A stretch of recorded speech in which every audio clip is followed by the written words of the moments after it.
Ce campus de l'université de Manchester devrait être animé avec de nouveaux étudiants en train de socialiser, s'organiser, s'installer dans leur logement. Au lieu de cela, ils sont enfermés et confinés. Des étudiants comme Arthur Shaw reconnaissent le problème. Les représentants des étudiants disent que le gouvernement aurait pu et aurait dû éviter cela.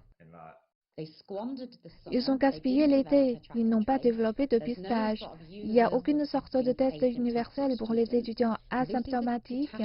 C'est une catastrophe de leur propre fabrication. Ils ont ignoré tous les avertissements pour l'empêcher. Il y a des pressions sur les étudiants pour rentrer à la maison, mais à l'université de Bolton où il y a encore une certaine activité. La plupart d'entre eux semblent être prêts à rester sur place et accepter cette étrange expérience de première année. De toute évidence, les masques sont obligatoires et oui, évidemment, tout est fermé, donc c'est beaucoup plus difficile pour les étudiants de socialiser. Donc je pense que c'est en fait assez sûr. Et si je pensais que ça ne l'était pas, je l'aurais probablement laissé 1 an. Vous voulez évidemment sortir, boire et prendre du plaisir avec les gens que vous rencontrez et toutes ces choses parce que cela fait partie de la vie universitaire. Mais je pense que tout va se calmer dans 1 an, donc on peut simplement le faire alors.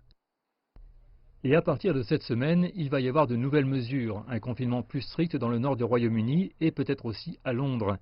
La police et les autorités locales assument progressivement un rôle plus important pour s'assurer que les lignes directrices sont respectées et que les amendes sont honorées. Il est 22h40 et vous avez enfreint la loi. Il a reçu un avis d'avertissement. S'il enfreint de nouveau la loi en faisant ça et que nous sommes au courant, alors il écopera d'une amende déterminée. La première peine est de 4 000. C'est un exercice d'équilibre difficile pour le gouvernement. Les manifestations anti-confinement s'agrandissent et dans l'ensemble, le couvre-feu de 22 heures de Downing Street pour les pubs dans les villes ne s'est pas bien passé, remplissant les rues plutôt que les vider.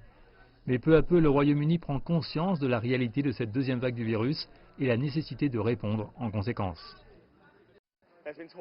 Il a été question par exemple de passer Noël ici, ce qui m'affecterait certainement parce que je n'ai jamais été absent à la maison pour Noël. L'inquiétude, c'est que nous ne voulons pas que les écoles ferment à nouveau. J'espère vraiment que c'est le dernier recours, vraiment. Je pense que ça aurait vraiment un impact sur nos enfants s'ils n'ont pas le droit d'aller à l'école.